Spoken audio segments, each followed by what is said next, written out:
I'm here to introduce Jully, and I'm so excited to do so. I'm going to read her bio, but I also have some other words to say. I believe Jully wrote this herself, about yourself. Okay. So, Jully is a passionate advocate who is committed to fostering understanding, inclusion, and justice for all. She serves as a youth ambassador for the After School Alliance, advocating for every child to have access to high-quality after-school programs.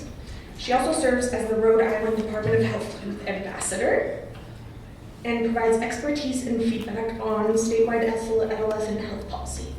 She's deeply committed to creating a more inclusive and just world. She's the co-founder of Shades of Knowledge, a nonprofit organization dedicated to making education and literature accessible to youth nationwide.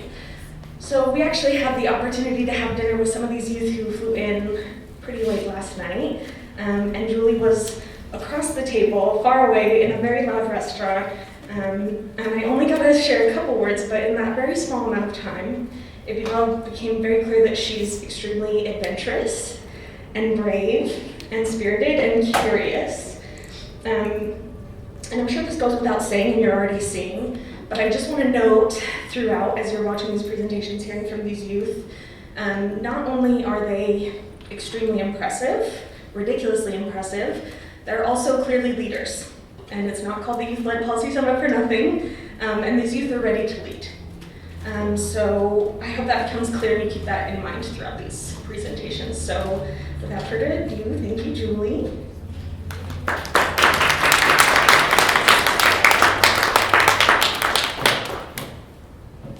Hi everyone, I'm going to move it a little closer. My name is Jully Myrthil, and I'm a senior at Village Green Virtual Charter School, which is located in Providence, Rhode Island. I'm so excited to be here to talk to you more about my organization, Shades of Knowledge, and how we're empowering youth and enhancing literacy.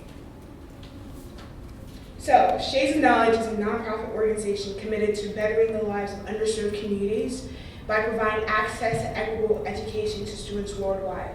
So far, we've shipped over 150 carefully selected books to underserved communities worldwide and donated over 100 books to elementary schools in Rhode Island. So in the picture, you see Zainabu Cham, our international relations coordinator in Guatemala actually. A couple months back, we were able to ship over 50 books to orphanages there. And a lot of times in nonprofit, it takes a while to see the impact that you're having in the lives of the children you're serving.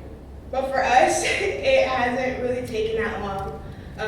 When we were able to ship 50 books to these orphanages, we could see how excited they were to not only have books, some of the students, that was their first time actually having representative literature and literature itself. So that was very empowering and really motivating to continue to do the work that we're doing of providing access to education. So what we do right now is we collect, curate, and distribute books with people of colors as main character.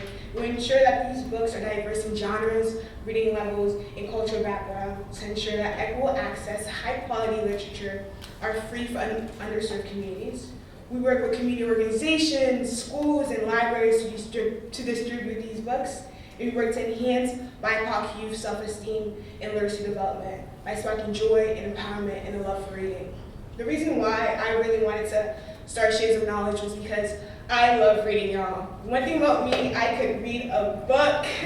And I remember when I was younger, I would always pick up anything I could to read, but I've never really seen a person that looked like me as a main character until I was a freshman in high school. That was the first time I read a book with a Haitian main character, and that really just fueled a passion in me because I realized I could be the main character. I realized that I could write my own stories, and I've seen how transformational it could be to have representation in literature.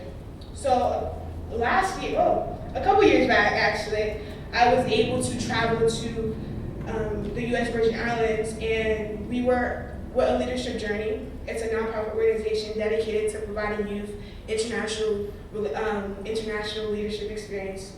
And while there, I was able to volunteer at a youth organization And they were so kind, so caring, and so loving. They provided me food, drinks, and just great energy, and the youth were so excited. So when I was leaving, I asked them, how can I help you? How can I support you? And the organizer actually told us that they have a library, but they didn't have books to fill the library. So I was like, I could do a book drive, I could do that. And he was really adamant about having representative literature because the youth in St. Croix are mostly Black youth. And I thought back to my first time actually reading a book with a main character, and I realized how transformational it actually is. And I wanted to make sure that I equipped the youth in the Virgin Islands with that same confidence in who they are and how they can be authors of their own stories.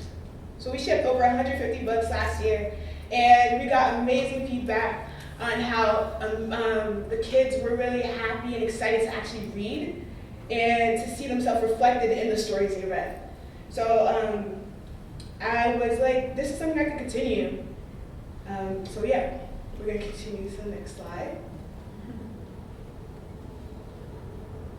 So this is our team. My name is Jully, like I mentioned before, and I'm the co-founder. And Kiera Boxo is the other co-founder. She's amazing. And Michaela Boxo is the chief operating officer. So last summer, me, Kiera, and Michaela were able to travel to South Africa and work with different organizations there. And again, before we left, we asked them, how can we support you? In what ways can we really uplift your youth in your community? And they again said that they would love to have books because this time they're actually, okay, we're going back. So this organization is in Alexandria, South Africa called Sukufundo. And they are amazing, y'all. They're so, so cool. They serve over 1,000 youth, and it's an after-school program, and they're just reorganized everything. And when we went to the library again, they didn't have books. So when we went back home, we knew they needed books. And we wanted to do something bigger, because last year we already shipped over 150 books. We wanted to continue with the momentum. And yeah.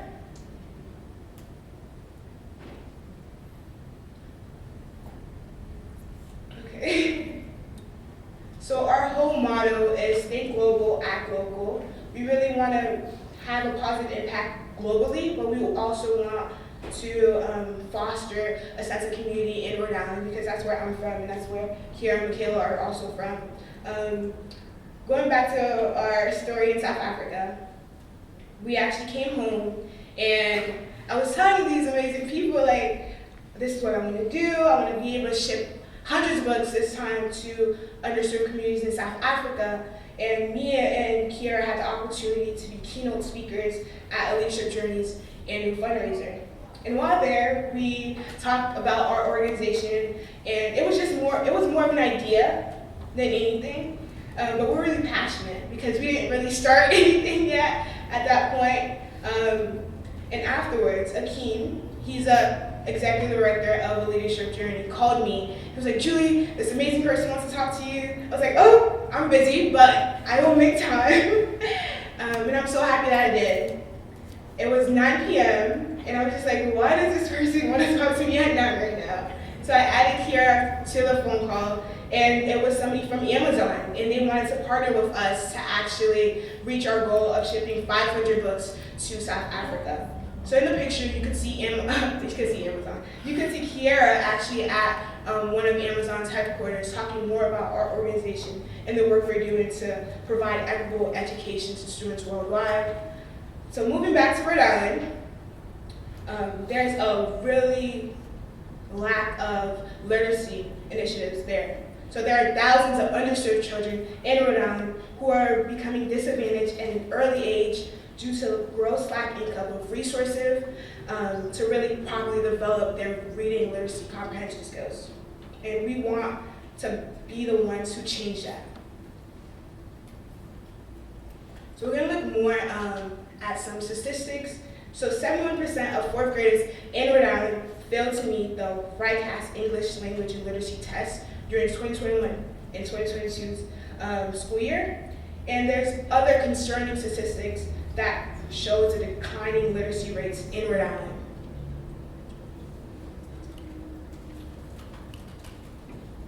And there's other concerning consequences to low literacy rates. 1 in 6 children who do not read proficiently by the end of 3rd grade do not graduate high school. The rate is highest for low below basic readers, with 23% of them dropping out.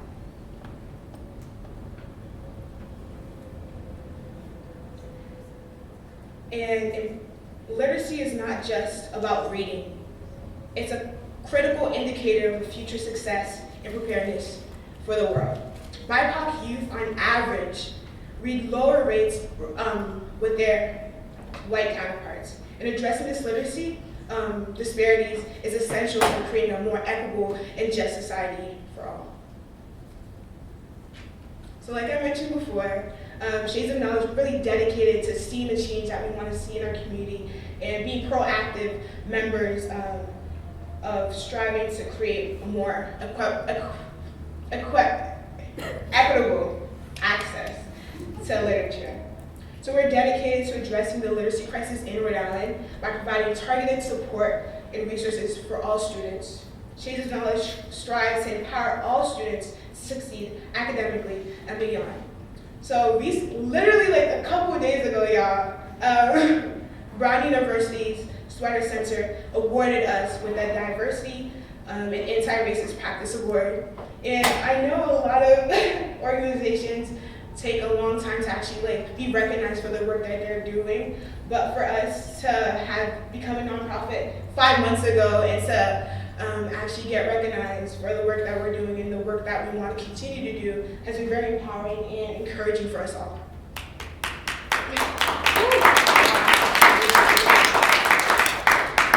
So I talked more about what we did, what we're doing, and I'm really excited to tell you what we're actually striving to do next. So we're actually in the process of integrating a literacy initiative in Rhode Island. Like I mentioned before, the literacy gap is really crazy, and we want to make sure that we empower our youth with the tools that they need to be successful. So we aim to develop a comprehensive literacy program in Rhode Island to increase literacy rates among students, really focusing on empowering youth to become literacy ambassadors and fostering leadership skills while addressing the literacy challenges in our community. So I'm going to break it down step by step on how we're going to do this. So the first thing we're going to do is develop a curriculum in a program itself. So we're going to develop a structured literacy curriculum tailored to the needs of Rhode Island students and really incorporating evidence-based practices and strategies. Like I mentioned before, we're all high school seniors, so we need mentors and people who actually have the resources to help us actually build that curriculum. We're going to design a program framework that includes both in-school and community-based literacy initiatives, because it's not just a one-sided effort. We want to mobilize our whole community to fight this crisis. We want to collaborate with educators, literacy specialists, and community stakeholders to ensure that the program is relevant and effective. So the next thing we're going to do is we're going to engage our youth and start to really train them to be literacy ambassadors. So we're going to recruit teenage youth from Rhode Island in schools and community organizations to become literacy ambassadors. Provide them with a comprehensive training to the youth ambassadors on literacy techniques and childhood development, as well as integrate a mentorship and leadership skill thing to it. We're going to really empower youth ambassadors to become advocates for literacy within their communities and really encourage their peers to do the same. I think a lot of things that I've been fortunate to be a part of have really mobilized our youth to create the change that they want to see. And with my organization, I want to really mobilize other youth to be change makers in their own communities. And we're really going to hone into community partnership, forge partnership with schools, libraries, community organizations to host literacy workshops, reading events, and tutoring sessions, because this is not a one-sided fight like I mentioned before. We need a community to actually reach our goal. We can collaborate with local businesses, civic groups to secure funding and resources, because this is not cheap to actually do the work that we want to do. We want to establish mentorship opportunities for youth ambassadors with professionals, education, literacy, and advocacy, and community leaders.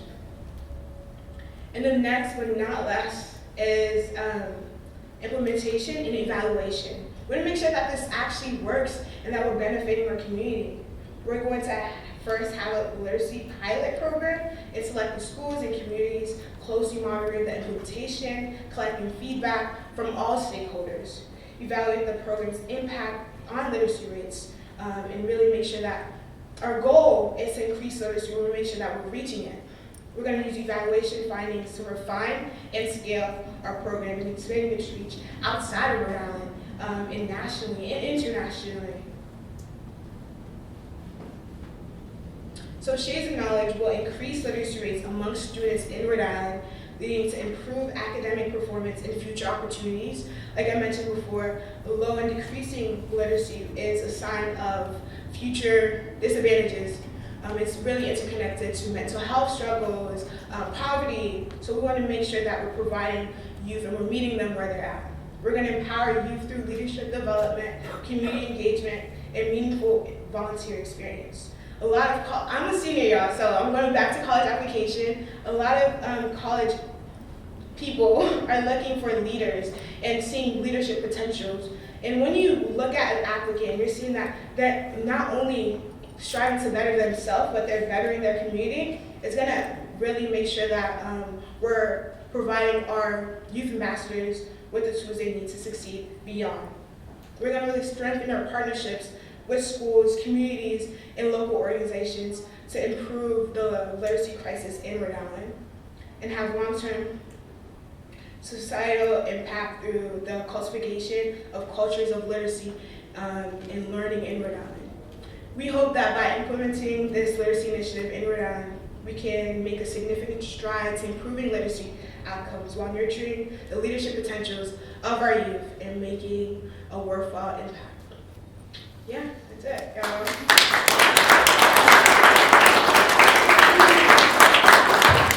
you have any questions, I'm more than open to answering them.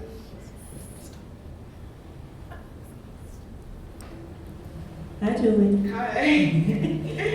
Thanks so much for sharing some of what you've been up to since you were part of the Youth Policy Summit last year. I'm curious how, you were sitting where all of these youth panelists are now last year. What, if anything, did you take away from the experience that really informed your work in the last year, and what advice would you give them about what to take away from this space?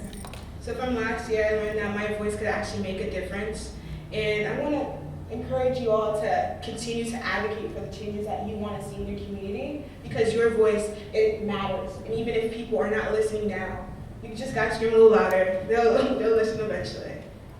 Thank you.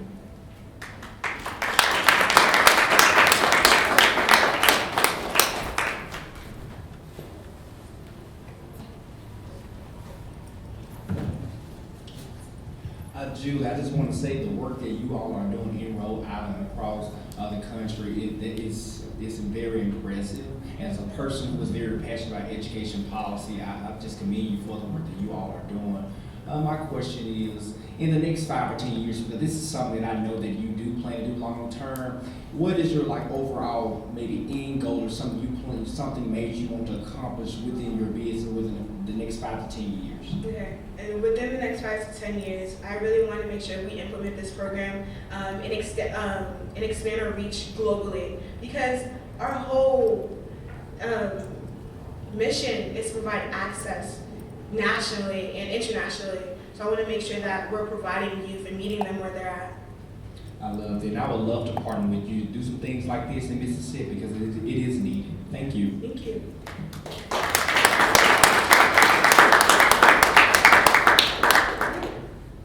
I just think this is incredible work, but I was curious how you were, or if there's anything that you're doing currently to reach people who are especially vulnerable to lacking resources. So like people who maybe lack transportation or lack a permanent address, is there anything you're doing or plan to do to reach those populations? So in Rhode Island, we're a really small state, but we're really connected in so many ways. So a lot of the times, if you reach out to schools, a lot of students, we meet them where they're at. So if they're at school, if they're at a different youth organization, we're going to meet them exactly where they're at, to reach them, to ask them, what do you need? How can I support you? Because I don't have all the answers, and I want to provide you with the resources that you need to succeed. So asking those right questions and being where they're at and being that person that really cares.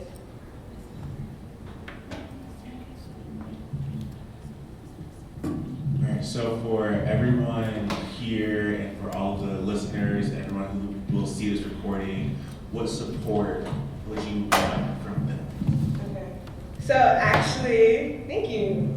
We're actually having our fundraising event May 11th. It's gonna be in Rhode Island, so most of y'all won't be able to go. But the theme is Black Art Throughout the Ages. We're partnering up with the NAACP Province Branch, Rhode Island Black Business Association, and Black Lives Matter Rhode Island to really highlight the work that we're doing. And yeah, that's it, y'all. If you could come, please join us. It's gonna be fun, amazing food. We're having catering from a Black-owned restaurant. We're gonna have local artisans just showcase their work and highlight their voices and their pieces. So, yeah.